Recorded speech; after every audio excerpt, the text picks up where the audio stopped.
নমস্কার বন্ধুরা, বাংলার ইনভেস্টর ইউটিউব চ্যানেলে আপনাদের সকলকে স্বাগত জানাই। চ্যানেলে প্রথমবার এসে থাকলে চ্যানেলটা অবশ্যই সাবস্ক্রাইব করে রাখবেন। তো চলুন এই ভিডিওটা শুরু করা যাক। তো যদি আজকে নিফটি ফিফটির কথা বলি, তো নিফটি ফিফটিতে আজকে কিছুটা ডাউনফল দেখা গেছে। তো যদি দেখেন 0.68% পড়ে বন্ধ হয়েছে। তারপরে বিএসসি সেন্সেক্স এটা পড়েছে 0.70%, নিফটি ব্যাংক এটা পড়েছে 0.61%। তো ওভারঅল মার্কেটে একটা প্রেসার আজকে লক্ষ্য করা যাচ্ছে। এবং এরই মাঝে যদি কথা বলি, আজকেই এই ডোনাল্ড ট্রাম্প এবং জাই জিনপিং এর মধ্যে মিটিং হওয়ার কথা ছিল। তো সেই যে মিটিং, তার আউটকাম সামনে এসেছে। তো দেখতে পাচ্ছেন ইউএস এবং চায়না তারাই 1 বছরের জন্য এই বাণিজ্য নিয়ে যে যুদ্ধ চলছিল বা ট্রেড ওয়ার চলছিল সেটাকে কিন্তু বন্ধ করেছে। তো কিছু সমঝোতা এই দুটো দেশের মধ্যে হয়েছে। তো দেখতে পাচ্ছেন ট্রাম্প এই চায়নার ওপর এই যে ট্যারিফ সেটা কিছুটা কমিয়েছে। এবং তার সঙ্গে সঙ্গে চায়না তারা এটাও বলেছে এই আমেরিকা যাতে রেয়ার আর্থ পায় সেই দিকটা চায়না খতিয়ে দেখবে। তো দেখতে পাচ্ছেন এই মিটিং এ ট্রাম্প একটা রেটিংও দিয়েছেন যে 12-র মধ্যে 10 রেটিং দিচ্ছেন। মানে ট্রাম্প তো মনে করছেন যে এই মিটিং সেটা খুব ভালোভাবেই হয়েছে। তো এই আমেরিকা এই যে ফ্যান্টানাইল ট্যারিফ সেটা কিন্তু কিছু কমিয়েছে। তো আগে যেটা ছিল 20% সেটা কমিয়ে করা হয়েছে 10%। এবং তারই পরিপ্রেক্ষিতে এই চায়না কি বলছে, তারা এই আমেরিকা থেকে প্রচুর পরিমাণে সোয়াবিন কিনবে এবং তার সঙ্গে সঙ্গে অন্যান্য যে এই ফার্ম প্রোডাক্ট রয়েছে সেগুলোও কিনবে। এবং তার সঙ্গে সঙ্গে চায়না এটাও বলেছে, দেখতে পাচ্ছেন, will make it easier for the US to buy rare earth. মানে এই আমেরিকা যাতে রেয়ার আর্থ খুব সহজে বাই করতে পারে সেই দিকটা চায়না দেখবে। এবং এরই সঙ্গে সঙ্গে এই যে আমেরিকা এই ফরেন ফার্মের এই এক্সপোর্টের উপর কন্ট্রোল লাগিয়েছিল সেটাকেও কিছুদিনের জন্য সাসপেন্ড করবেন। মানে খুব সহজেই এই এক্সপোর্ট করা যাবে। তো এগুলো আগে চায়নার যে কোম্পানি সেগুলোকে ক্ষতির মুখে ফেলছিল, তো এগুলো কিছুটা এখন স্বস্তি পাবে। তবে এটা কিন্তু পুরোপুরি ট্রেড ডিল হয়ে যায়নি। দেখতে পাচ্ছেন খুব তাড়াতাড়ি এই ট্রেড ডিল হওয়ার সম্ভাবনা কিন্তু রয়েছে, প্রিটি সুন। এবং এগুলো যে হয়েছে এগুলো দেখতে পাচ্ছেন কোনো লিখিত ভাবে কিন্তু হয়নি। দেখতে পাচ্ছেন but there is no ink on paper. আর এই ডোনাল্ড ট্রাম্পের কথা তো জানেনি, তিনি যে কোনো সময় তার কথাবার্তা পাল্টে ফেলেন। তবে এখনো পর্যন্ত যে খবরগুলো আসছে সেগুলো কিন্তু পজিটিভ দিকেই আসছে। তো ডোনাল্ড ট্রাম্প বলছেন এই চায়নার সঙ্গে যে ডিসপুট ছিল সেগুলো কিন্তু সবই সেটেল হয়ে গেছে। এবং এরই সঙ্গে সঙ্গে ডোনাল্ড ট্রাম্প বলছেন তিনি এই এপ্রিলেই চায়না ভিজিট করবেন। আর ডোনাল্ড ট্রাম্প তিনি তো এই মিটিংটাকে 12-র মধ্যে 10 স্টার দিচ্ছেন। কিন্তু যদি দেখেন মার্কেট এই যে মিটিং বা তার আউটকাম সেটাকে কিন্তু ঠিকঠাক ভাবে পছন্দ করেনি। তো যদি দেখেন এই আমেরিকান মার্কেটের যে ডাউ জোন্সের ফিউচার্স রয়েছে সেটা দেখতে পাচ্ছেন এই 0.38% পড়ে গেছে। তারপরে যদি কথা বলি এই নাসডাকের যে ফিউচার এটাও পড়েছে 0.24%। এবং যদি গতকালের কথা বলি, গতকালে যখন আমেরিকার ফেড একটা রেট কাট করে তখন কিন্তু মার্কেট একটা কনসোলিডেশন ফেজের মধ্যে চলছিল। কিন্তু তারপরে এই জেরমি পাওয়েল জি বা ফেডের চেয়ারম্যান তিনি যেই মুহূর্তে বক্তব্য শুরু করলেন সেই মুহূর্তেই কিন্তু একটা বড় ডাউনফল দেখা গেছে। যদি দেখেন হঠাৎ করেই কিন্তু প্রায় 0.70% পড়ে গেছে। তো তিনি কি এমন বললেন যার কারণে এই ডাউ জোন্স এরকম হঠাৎ করে এটা বেশি পড়ে গেল? তো দেখতে পাচ্ছেন ডাউ প্রথমে কিন্তু নর্মালি চলছিল, কিন্তু তারপরে পড়ে গেল কি কারণে? কারণ এই Powell signals Fed may not cut again this year. মানে পাওয়েল জি তিনি কিন্তু বলছেন যে এই বছরে আর হয়তো রেট কাট হবে না। তো এর আগেও বলছিলাম যে ফেডের মিটিং এর আউটকাম বা রেট কাট এটাই কিন্তু সব নয়। তারপরে এই জেরমি পাওয়েল জির বক্তব্য এটাও কিন্তু একটা বড় ম্যাটার। তো দেখতে পাচ্ছেন তিনি তার বক্তব্য শুরু করার পরেই মার্কেটে কিন্তু বড় পতন দেখা গেছে। আর আগেও বলছিলাম যে খবরগুলো এই মার্কেটের জন্য নেগেটিভ সেগুলো কিন্তু গোল্ড এবং সিলভার এই মেটালগুলোর জন্য পজিটিভ। তো দেখতে পাচ্ছেন মার্কেট এর উপর খারাপ রিয়াকশন দেখিয়েছে, কিন্তু উল্টো দিকে গোল্ড এবং সিলভার এগুলোতে কিন্তু পজিটিভ রিয়াকশন দেখা যাচ্ছে। দেখতে পাচ্ছেন দুটোই কিন্তু সবুজে রয়েছে। তো চায়নার সঙ্গে তো এরকম একটা মৌখিক ট্রেড ডিল হলো, মানে লিখিতভাবে কোনো ট্রেড ডিল হয়নি, কিন্তু কিছু শর্ত দুটো দেশই মানছে এখন বর্তমান মৌখিকভাবে। এবং ডোনাল্ড ট্রাম্প তিনি কিন্তু গতকালও বলেছিলেন যে ইন্ডিয়ার সঙ্গেও খুব তাড়াতাড়ি একটা ভালো ট্রেড ডিল হয়ে যেতে পারে। তো সেই খবরের পরে মার্কেটও একটা ভালো পারফরমেন্স দেখিয়েছিল। কিন্তু তারপরে আজকের দিনে দেখতে পাচ্ছেন চায়নার সঙ্গে এই যে মৌখিক একটা ট্রেড ডিল হয়েছে সেটাও মার্কেট পছন্দ করেনি। এবং তার সঙ্গে সঙ্গে গতকালে জেরমি পাওয়েল জি তিনি কিন্তু ভবিষ্যতে যে রেট কাট হবে না এরকম একটা সিগন্যাল দিয়েছেন, তার কারণে মার্কেট আজকে খারাপ রিয়াকশন দেখাচ্ছে। এবং এর সঙ্গে সঙ্গে যদি কথা বলি ক্রুড অয়েল, এখানে কিন্তু প্রাইসে কিছুটা প্রেসার লক্ষ্য করা যাচ্ছে। তো সেই কারণে যদি দেখেন ভারতের মার্কেটে যে ওএমসি কোম্পানিগুলো রয়েছে বা অয়েল মার্কেটিং কোম্পানি যারা এই ক্রুড অয়েল আমদানি করে সেটাকে সংশোধন করে এবং তারপরে বিক্রি করে সেইগুলো কিন্তু পজিটিভে ট্রেড করছে। তো এখানে দেখতে পাচ্ছেন চেন্নাই পেট্রোলিয়াম এটা 8.44% বেড়েছে। তারপরে বিপিসিএল এটা বেড়েছে 2.87%। তারপরে এইচপিসিএল এতেও সামান্য পজিটিভিটি কিন্তু দেখা যাচ্ছে। এরপরে রেজাল্টের পরে কিছু স্টক আজকে ভালো পারফরমেন্স দেখিয়েছে, যেমন স্যাগিলিটি লিমিটেড এটা 7.90% বেড়েছে। তারপরে ফাইভ স্টার বিজনেসেস এটাও তার রেজাল্টের পরে ক্রমাগত ভালো পারফরমেন্স দেখাচ্ছে এবং স্টকটা তো টপ লেভেল থেকে অনেকটা নিচে পড়েও রয়েছে। তো সেই কারণে এই ভালো রেজাল্টের পরে রিকভারিও আসছে। তারপরে ভেল এই কোম্পানি একটা রোবাস্ট পারফরমেন্স দেখিয়েছে। কোয়ার্টার টু এর যে রেজাল্ট সেটা যথেষ্ট স্ট্রং এসেছে। তো সেই কারণে 7.5% কাছাকাছি বাড়া রয়েছে এবং এর সঙ্গে সঙ্গে পলিসি বাজার বা পিবি ফিনটেক এটাও 6.88% বেড়ে ট্রেড করছে। আর যদি এই নিফটি ফিফটির কথা বলি, দেখুন নিফটি ফিফটি এরকম শর্ট টার্মে প্রবলেম তো দেবেই, কখনো কখনো উপরে উঠছে আবার কখনো কখনো নিচেও নামছে। তবে যদি দেখেন আমরা কিন্তু অল টাইম হাই থেকে খুব একটা নিচে নেই, মাত্র 200 থেকে 300 পয়েন্ট নিচে রয়েছি এবং এই জায়গায় দাঁড়িয়ে একটা পয়েন্টের কথাই বলবো, নিচের দিকে 25,700 এটা একটা গুরুত্বপূর্ণ পয়েন্ট হবে। তো এই 25,700 এটা যদি ভাঙে তাহলে 25,500 পর্যন্ত নামতে পারে আর ওপরের দিকে 26,200 এই লেভেলটা যদি একবার খুলে যায় তাহলে তো এই নিফটি ফিফটি এটা অল টাইম হাই লাগিয়ে দেবে। আর যদি খুব তাড়াতাড়ি ইন্ডিয়ার সঙ্গে আমেরিকার এর ট্রেড ডিল কমপ্লিট হয়ে যায় তাহলে কিন্তু সেটা মার্কেটের উপর একটা বড় পজিটিভ ইম্প্যাক্ট ফেলবে। আর অনেকেই বলবেন পোর্টফোলিও তো এখন অনেকটা লসে রয়েছে বা আগের থেকে প্রফিট অনেকটা কমে গেছে, তো করবেনই বা কি? আপনি ধরুন এক স্টক থেকে টাকা সরিয়ে অন্য স্টকে লাগালেন, তো সেটাও তো পড়ে যেতে পারে। তো এই সময় মার্কেটে পজিটিভ থাকাটা কিন্তু খুবই একটা গুরুত্বপূর্ণ ব্যাপার হবে। কারণ দেখুন এই নিফটি ফিফটি এটা একসময় আবার অল টাইম হাই লাগাবে, তো সেইখান থেকে একসময় 30,000 যাবে, 40,000 যাবে, কিন্তু নিচের দিকে কত আর নামবে? হয়তো 24,000 নামলো, 23,000 নামলো, 22,000 নামলো, কিন্তু তারপরে তো আবার উপরে উঠবে, তাই না? তো এই মার্কেটে পজিটিভ থাকাটা কিন্তু খুবই জরুরি। আপনার যদি বারবার এরকমটাই মনে হয় যে মার্কেটে টাকা তৈরি হবে না, এইখান থেকে বেরিয়ে যাই, তো আপনি কিন্তু এইখান থেকে কোনোদিনই টাকা তৈরি করতে পারবেন না। এরপর যদি ওভারঅল মার্কেটের কথা বলি, মার্কেট ব্রেথও কিন্তু আজকে খারাপ ছিল। তো এই 3,178 খানা স্টকের মধ্যে পড়া শেয়ারের সংখ্যা যদি দেখেন তাহলে 1745 খানা পড়েছে এবং বেড়েছে 1320 খানা। আর এই বিএসসির কথা যদি বলি, তো বিএসসির মধ্যে দেখতে পাচ্ছেন আজকে 7 খানা শেয়ার মাত্র পজিটিভে বন্ধ হয়েছে এবং বাকি 23 খানা শেয়ার সব কিন্তু নেগেটিভে বন্ধ হয়েছে। এবং যদি মার্কেটের কথা বলি, মার্কেটে কিন্তু টার্নওভারও খুব কমেছে, মানে বেচা কেনার যে পরিমাণ সেটাও কিন্তু খুব কমেছে। যদি দেখেন টপ টার্নওভার লিস্টে আজকে কে রয়েছে, এই এলএনটি রয়েছে। তো এলএনটি রেজাল্ট ভালো ছিল, যদিও অনুমানের থেকে রেজাল্ট খারাপ এসেছিল, কিন্তু মার্কেট তাও বলছে যে আমাদের অনুমান হয়তো বেশি ছিল, তো সেই কারণে এলএনটি আজকের দিনে ভালো পারফর্ম করেছে এবং এটা টপ টার্নওভার লিস্টে চলে গেছে। এবং তারপরের কোম্পানি দেখুন এই স্যাগিলিটি, এটা কিন্তু এই টপ টার্নওভার লিস্টে থাকে না, তো এটা আজকে টপ টার্নওভার লিস্টে চলে এসেছে। তারপরে নেটওয়েভ, ব্লু ডার্ট, তারপরে 5 স্টার, আদানি গ্রিন, মানে যেসব কোম্পানিগুলো এই কোয়ার্টার টু রেজাল্টের কারণে অ্যাকশনে আছে সেগুলোই কিন্তু টপ টার্নওভার লিস্টে চলে এসেছে। তো এই জায়গায় বড় বড় কোম্পানির নাম থাকে, যেমন রিলায়েন্স, ইনফোসিস, এই সমস্ত কোম্পানিগুলোতে সব থেকে বেশি টার্নওভার হয়। তো এরকম বড় বড় কোম্পানিগুলোতে কিন্তু এই যে টার্নওভার সেটা বর্তমানে কমেছে। এরপর যদি ইন্ডাইসেস গুলো দেখি, নিফটি নেক্সট 50 এটা পড়েছে 0.22%, নিফটি ব্যাংক এটা 0.61% ডাউন, ফাইন্যান্সিয়াল সার্ভিসেস এটা 0.77% পড়েছে, মিড ক্যাপ সিলেক্ট এটা কিছুটা ভালো পারফর্ম করেছে, 0.27% বেড়েছে, নিফটি 100, 200, 500 এইগুলো সবই নেগেটিভে বন্ধ হয়েছে, মিড ক্যাপ 50 এটা 0.10% বেড়েছে, মিড ক্যাপ 100 এটা 0.09% ডাউন, স্মল ক্যাপ 100 পড়েছে 0.10%, মিড ক্যাপ 150 এটাও 0.16% পড়েছে এবং স্মল ক্যাপ 50 এটা পড়েছে 0.13%। তো দেখতে পাচ্ছেন বেশিরভাগ ইন্ডাইসেস আজকে কিন্তু নেগেটিভই বন্ধ হয়েছে। তো এই সম্ভাবনাই বেশি যে অনেকেরই পোর্টফোলিও আজকে কিন্তু নেগেটিভে বন্ধ হবে।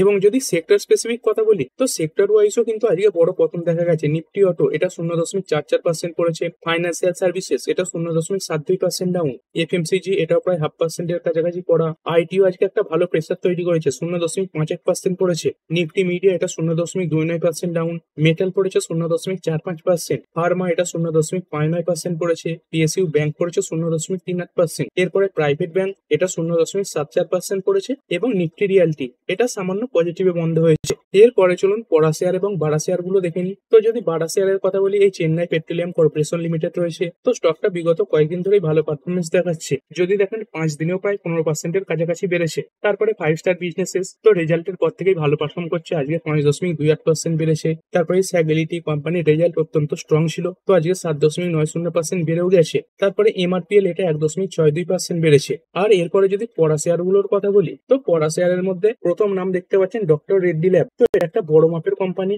এবং এই স্টকটা আজকে 3.79% পড়ে গেছে। তো গতকালই একটা আভাস পাওয়া যাচ্ছিল, যদি আমেরিকান মার্কেটে দেখেন এই ডক্টর রেড্ডির যে এডিআর রয়েছে সেটা 8.15% ডাউন হয়ে গিয়েছিল, সেই তুলনায় তো ভারতীয় মার্কেটে অতটাও পড়েনি। তো কি এমন খবর এলো যে এত বড় একটা কোম্পানি ইন্ডিয়ান মার্কেটে প্রায় 4%-এর কাছাকাছি পড়ে গেল? তো এখানে দেখতে পাচ্ছেন এই কোম্পানিটা তাদের একটা ইনজেকশন এই সেমাগ্লুটাইড এর ব্যাপারে অসম্মতি পেয়েছে। তো দেখতে পাচ্ছেন এই অক্টোবরের 30 তারিখেই এই কোম্পানিটা এই কানাডিয়ান ডাক অথরিটি এদের তরফ থেকে একটা অসম্মতির পেপার পেয়েছে, মানে এই ওষুধটা তারা এখনকার বিক্রি করতে পারবে না, তাদের এই যে সেমাগ্লুটাইড ইনজেকশন রয়েছে এইটার ব্যাপারে। তো এটা দেখতে পাচ্ছেন এই ওজেম্পিক এবং ওয়েগোভি এই দুটো ব্র্যান্ডের নামে বিক্রি করা হতো। তো কোম্পানির এই ওষুধ আর বিক্রি হবে না, তো এখান থেকে কোম্পানির যে রেভিনিউ সেটাও কমবে। তো সেই কারণে কিন্তু স্টকটাতে আজকেই এই প্রেসার তৈরি হয়েছে। এরপরে যদি কথা বলি ইন্ডাস্ট্রিয়াল লিমিটেড, তো স্টকটা আজকে 3.42% পড়েছে। যদি দেখেন কোম্পানির রেজাল্ট, এটা তো খুব একটা খারাপ ছিল না, যদিও নেট প্রফিট পড়েছিল 17% এবং কোম্পানির রেভিনিউ এটা প্রায় 9.6% বেড়েও ছিল এবং তারপরে স্টকটা এই 3% পর্যন্ত বেড়েও ছিল। তো এরপরে স্টকটা যে পড়লো তার পেছনে কারণ কি? তো এর পেছনে একটা কারণ হলো এই ভোডাফোন আইডিয়া। যদি দেখেন আজকে ভোডাফোন আইডিয়া এই শেয়ারটা 6.52% ডাউন হয়েছে। তো এই যে ইন্ডাস টাওয়ার, এই কোম্পানিটা ভোডাফোন আইডিয়ার থেকে একটা ভালো পরিমাণে টাকা পাবে। তো ভোডাফোন আইডিয়ার শেয়ারে যখনই কোনো খারাপ খবর আসে তখনই কিন্তু এই ইন্ডাস টাওয়ার এই স্টকটাও পড়ে। যদি দুটো কোম্পানির আজকের দিনে চার্ট প্যাটার্ন দেখেন, দেখতে পাচ্ছেন এই যে নীলটা রয়েছে এটা ভোডাফোন আইডিয়া এবং উপরের হলুদটা এটা ইন্ডাস টাওয়ার। দুটো চার্ট প্যাটার্ন কিন্তু প্রায় একই রকম দেখতে পাওয়া যাচ্ছে। প্রথমে দেখুন যখন এইখানে এই ভোডাফোন আইডিয়া করেছে তখন ইন্ডাস টাওয়ার এই স্টকটাও কিছুটা পড়েছে এবং তারপরে যখন আবার রিকভার হয়েছে দুটো স্টকেই কিন্তু রিকভারি এসেছে। তো ভোডাফোন আইডিয়া এই স্টকটা আজকের দিনে কেন এতটা পড়ে গেল? তো দেখতে পাচ্ছেন এর আগে খবর এসেছিল এই সুপ্রিম কোর্ট তারা এই সেন্টারকে এই ভোডাফোন আইডিয়ার যে এজিআর ডিউ রয়েছে সেই ব্যাপারে আবার চিন্তা করার জন্য বলেছে। তো তারপরে আজকের দিনে এই কোর্টের তরফ থেকে কিন্তু লিখিত অর্ডার এসেছে এই এজিআর ডিউ এর ব্যাপারে। তো সেরকম অর্ডার আসার পরেই কিছু আনসার্টেনিটি কিন্তু তৈরি হয়েছে। তো এর আগে এই যে খবর এটা কবে এসেছিল? এই অক্টোবর 27 তারিখে এসেছিল। তো দেখতে পাচ্ছেন এই বৃহস্পতিবার মানে আজকের দিনেই এই যে টপ কোর্ট রয়েছে তাদের তরফ থেকে লিখিত যে জাজমেন্ট সেটা কিন্তু সামনে এসেছে। তো এই সুপ্রিম কোর্ট এরা কি বলছে? বলছে তারা এই যে অর্ডারটা পাস করেছে সেটা কিন্তু শুধুমাত্র এই ভোডাফোন আইডিয়ার যে 9,450 কোটি টাকা এজিআর ডিউ বাকি রয়েছে সেই ব্যাপারেই বলেছে। মানে কোম্পানির যে টোটাল এই 80,000 কোটি টাকার এজিআর ডিউ রয়েছে সেই ব্যাপারে কিন্তু নয়। তবুও এটা এখন একেবারেই স্পষ্ট নয়। এই অর্ডারে এই যে 9,450 কোটি টাকার এজিআর ডিউটা রয়েছে সেটাকে কিন্তু হাইলাইট করা হয়েছে। তবে এরপরে এই যে আইআইএফএল ফাইন্যান্স তারা কিন্তু এটাই বলেছে যে সেন্টার এবং ভোডাফোন আইডিয়ার কাছে এই ব্যাপারে ক্ল্যারিফিকেশন চাওয়া হবে। এরপরে একটি কোম্পানি আইএক্স বা ইন্ডিয়ান এনার্জি এক্সচেঞ্জ লিমিটেড, তো স্টকে যদি দেখেন একটা বড় পতন এসেছে এবং তারপরে সামান্য রিকভারি এসেছে। তো যদি দেখেন আজকে এই কোম্পানির মার্কেট কামিং এর ব্যাপারে যে হিয়ারিং সেটা হওয়ার কথা ছিল। তো এরকমটাই মনে করা হচ্ছে এই যে অ্যাপটেল এই যে কোর্টটা রয়েছে তারা এই যে মার্কেট কাবলিং এর হিয়ারিং ডেট সেটা পিছোতে পারে এবং পিছিয়ে নভেম্বর 28 করতে পারে। তো এই খবরে স্টকটা পড়েছে এবং তার সঙ্গে সঙ্গে আরো কিছু খবর আসছে যে এসবিআই মিউচুয়াল ফান্ড এই কোম্পানির প্রায় 2% স্টেক বিক্রি করে দিয়েছে। তো এই অক্টোবরের 28 তারিখেই এসবিআই মিউচুয়াল ফান্ড এই কোম্পানির প্রায় 75 লক্ষ শেয়ার বিক্রি করেছে। তো এত বড় একটা মিউচুয়াল ফান্ড যখন বিক্রি করছে সেই কারণে কিছুটা নেগেটিভিটি সামনে আসছে। তবে কোন একটা ইনভেস্টর বিক্রি করছে মানে অন্য একটা ইনভেস্টর উল্টো দিকে কিনছেও। তবুও এই যে মার্কেট কাবলিং এর ডেট পিছোচ্ছে এবং তার সঙ্গে সঙ্গে এই একটা বড় মিউচুয়াল ফান্ড বিক্রি করছে সেই কারণে সাময়িকভাবে কিছুটা পতন দেখা গেছে। এরপরে সারদা এনার্জি এটা পড়েছে 3.96%। এলআইসি হাউসিং ফাইন্যান্স এটা 3.61% পড়ে বন্ধ হয়েছে। যদি দেখেন কোম্পানির এই যে কোয়ার্টার টু প্রফিট সেটা প্রায় 2% বেড়েছে ইয়ার অন ইয়ার এবং কোম্পানির নেট ইন্টারেস্ট ইনকাম এটাও বেড়েছে 3%। তবে কোম্পানির এই যে রেজাল্ট সেটা মার্কেটের পছন্দ হয়নি এবং তারপরে কিছুটা সেলিং এসেছে। তারপরে আইডিবিআই ব্যাংক লিমিটেড, তো কিছুদিন আগেই কভার করেছিলাম গভর্নমেন্ট এই ব্যাংকের যে স্টেক রয়েছে সেটা বিক্রি করার জন্য বড় ইনভেস্টর খুঁজছে এবং তার সঙ্গে সঙ্গে বিডও সামনে নিয়ে আসতে পারে। কিন্তু উল্টো দিকেই আইডিবিআই ব্যাংক এদের তরফ থেকে কিছু আর্জিও সামনে আসছে। তো দেখতে পাচ্ছেন এই যে আইডিবিআই ব্যাংক রয়েছে তাদের যে অফিসার রয়েছে তারা কি বলছে, তারাই ফাইন্যান্স মিনিস্টার এদের কাছে কিন্তু কিছু আর্জি জানিয়েছেন যে বলা হচ্ছে আইডিবিআই ব্যাংকে যে কোনো পাবলিক সেক্টর ব্যাংকের সঙ্গে যেন মার্জ করে দেওয়া হয়। কারণ গভর্নমেন্ট যদি এই কোম্পানি স্টেক বিক্রি করে তাহলে সেটা বিভিন্ন যে ডিপোজিটার রয়েছে তার সঙ্গে সঙ্গে যারা এই ধার নিয়ে রেখেছে এবং এই কোম্পানির যারা কার্যকর্তা রয়েছে তাদের বিপক্ষে যেতে পারে। তো গভর্নমেন্ট একদিকে স্টেক সেল করতে চাইছে, অন্যদিকে এই যে অফিসার বডি রয়েছে তারা চাইছে যে এই ব্যাংকটাকে অন্যান্য বড় ব্যাংকের সঙ্গে মার্জ করে দেওয়া হোক। মানে এরকম একটা মতের অমিল তৈরি হচ্ছে এবং সেই কারণে স্টকটাতে কিছুটা পতন এসেছে। তারপরে এনএমডিসি স্টিল লিমিটেড এটা আজকে 3.42% পড়েছে। যদি company quarter two loss post করেছে তবে কোম্পানির এই যে লস সেটা কিন্তু আগের থেকে কমেছে। কোম্পানির আগের বছর সেম কোয়ার্টারে লস পোস্ট করেছিল এই 595 কোটি টাকা, সেখান থেকে এই লস এটা কমে হয়েছে 114 কোটি। তো লস কমা এটা যদিও কোম্পানির জন্য ভালো ব্যাপার, তবুও মার্কেট এই রেজাল্টটাকে ভালোভাবে নেয়নি এবং স্টকটা 4%-এর কাছাকাছি পড়েওছে। এরপরে কিছু কোম্পানি আজকে রেজাল্টের কারণে ফোকাসেও ছিল, যেমন বৈভব গ্লোবাল লিমিটেড, তো এটা 6.16% বেড়েছে। তবে আগে এই যে তেজি সেটা আরো বেশি ছিল। যদি কোম্পানির রেজাল্ট দেখেন সেলস ইয়ার অন ইয়ার 10% বেড়েছে, এই 796 কোটি থেকে বেড়েছে কোটি, এবিটা এটা 60 কোটি থেকে বের হয়েছে 77.6 কোটি, এবং যদি নেট প্রফিটের কথা বলি এই 27.8 কোটি নেট প্রফিট বের হয়েছে 47.6 কোটি, এবং কোয়ার্টারলি এই যে নাম্বারগুলো সেইগুলো সবই ভালো এসেছে, এবং তারপরে স্টকটাতে বড় জাম্পও দেখা গেছে। তারপরে এভারেস্ট ইন্ডাস্ট্রিজ লিমিটেড, তো কোম্পানির রেজাল্ট খারাপ ছিল, গতকালই রেজাল্ট এসেছে, এবং রেজাল্ট খারাপ আসার কারণে স্টকটা আজকে 4%-এর কাছাকাছি পড়ে বন্ধ হয়েছে। তবে যদি দেখেন কিছুটা তো রিকভারও হয়েছে, দেখতে পাচ্ছেন 3%-এর কাছাকাছি রিকভারিও দেখিয়েছে, না হলে এই যে পতন সেটা তো আরো বেশি ছিল। তো কোম্পানির রেজাল্ট কেমন? সবই খারাপ দেখতে পাচ্ছেন। এই সেলস এটাই 377 কোটি থেকে পড়েছে 306 কোটি, এবং কোয়ার্টারলি অনেকটা ডাউন, এবং বাকি যে ডেটাগুলো সেগুলো তো সব মাইনাসে চলে এসেছে। এই এবিটা এটা দেখতে পাচ্ছেন 1.70 কোটি লস ছিল, সেখান থেকে লস বের হয়েছে 9 কোটি, এবং যদি নেট প্রফিটের কথা বলি তো 11 কোটির লস বের হয়েছে 18 কোটি, এবং কোয়ার্টারলি যদি দেখেন এর আগের কোয়ার্টারে কোম্পানিতে প্রফিটে ছিল, সেখান থেকে কিন্তু লসে চলে এসেছে। তো এরপরে স্টকটা পড়েছে। তারপরে ইউনাইটেড বেভারেজ লিমিটেড, কোম্পানির রেজাল্ট এটা অত্যন্তই খারাপ ছিল, এবং তারপরে 3%-এর কাছাকাছি পড়েছে। যদি দেখেন কোম্পানির সেলস তো 3% পড়েছে, তারপরে এবিটা এটাই 227 কোটি থেকে পড়েছে 130 কোটি, এবং যদি নেট প্রফিটের কথা বলি 132 কোটি থেকে পড়েছে 46.3 কোটি, এবং এটা কোয়ার্টারলি অনেকটাই ডাউন। এরপরে RailTel corporation of India limited, এটা আজকে 1.17% পড়েছে। যদি দেখেন কোম্পানির রেজাল্ট খুব একটা খারাপ নয়, মোটামুটি ভালো নাম্বারই বলতে পারেন, তারপরেও পড়েছে। সেলস বেড়েছে ইয়ার অন ইয়ার 13%, 843 কোটি থেকে বের হয়েছে 951 কোটি, এটাও কোয়ার্টারলি বেড়েছে। এবিটা 129 কোটি থেকে বের হয়েছে 154 কোটি, এটা এর আগে ছিল 116 কোটি।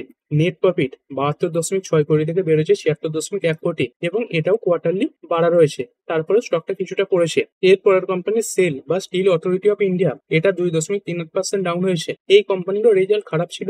যদি দেখেন সেলস এটা ইয়ার অন ইয়ার 8% বাড়লেও এই যে নেট প্রফিট এটা কিন্তু অনেকটাই পড়েছে, 897 কোটি থেকে নেট প্রফিট পড়ে হয়েছে 419 কোটি, মানে প্রায় হাফ হয়ে গেছে। এবং এবিটা এটাও যদি দেখেন ইয়ারলি এবং কোয়ার্টারলি ডাউন, এবং এরই সঙ্গে সঙ্গে কোম্পানিটা বিগত কয়েকদিনে ভালো পারফরমেন্স দেখিয়ে দিয়েছিল।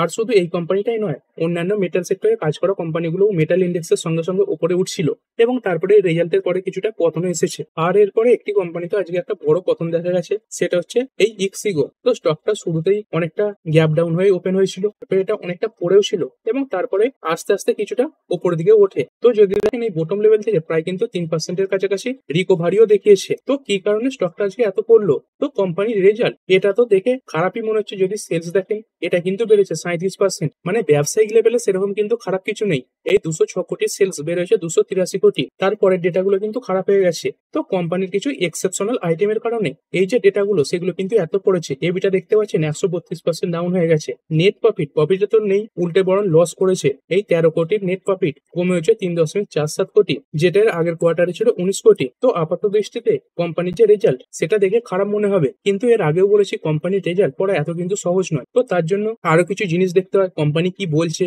কোম্পানি কি জন্য এত লস করেছে। তো যদি কোম্পানির ভিশন দেখেন, দেখতে পাচ্ছেন কোম্পানি কিন্তু বলতে চাইছে যে পরবর্তী কিছু বছরের মধ্যে তারা মোস্ট কাস্টমার সেন্ট্রিক ট্রাভেল কোম্পানিতে পরিণত হবে, এবং তার সঙ্গে সঙ্গে বেস্ট কাস্টমার এক্সপিরিয়েন্স প্রোভাইড করবে। আর সব থেকে বড় গুরুত্বপূর্ণ জিনিসটা হলো কোম্পানির এত লস কি করে হলো। তো দেখতে পাচ্ছেন কোম্পানিকে প্রশ্ন করা হয়েছে যে এই কোয়ার্টারে কোম্পানি এত লস কিভাবে করলো। তো কোম্পানি তার উত্তর দিয়েছে, দেখতে পাচ্ছেন এই ইসব অ্যাকাউন্টিং এর জন্য কোম্পানিকে একটা 26.93 কোটি টাকার চার্জ পে করতে হয়েছে, এবং তার সঙ্গে সঙ্গে কোম্পানির একটা অ্যাসোসিয়েট কোম্পানি রয়েছে এই ফ্রেশবাস, তো সেখানে 1.47 কোটি টাকা লস হয়েছে। তো এই এক্সেপশনাল প্রায় 28 কোটি লসের জন্যই কোম্পানিটা প্রফিট থেকে লসে চলে গেছে। আর এরপর একটি company south west pinnacle exploration limited, এটা আজকে 14.15% বেড়েছে। তো যদি দেখেন কোম্পানি কিন্তু রেজাল্টের পরেই বেড়েছে। কোম্পানির রেজাল্ট কেমন ছিল? খুবই একটা ভালো পারফরমেন্স। সেলস ইয়ার অন ইয়ার 128% বেড়েছে। এই 27.4 কোটি সেলস বেড়েছে 62.4 কোটি। এবিটা এটা 3.46 কোটি থেকে বেড়েছে 14.4 কোটি।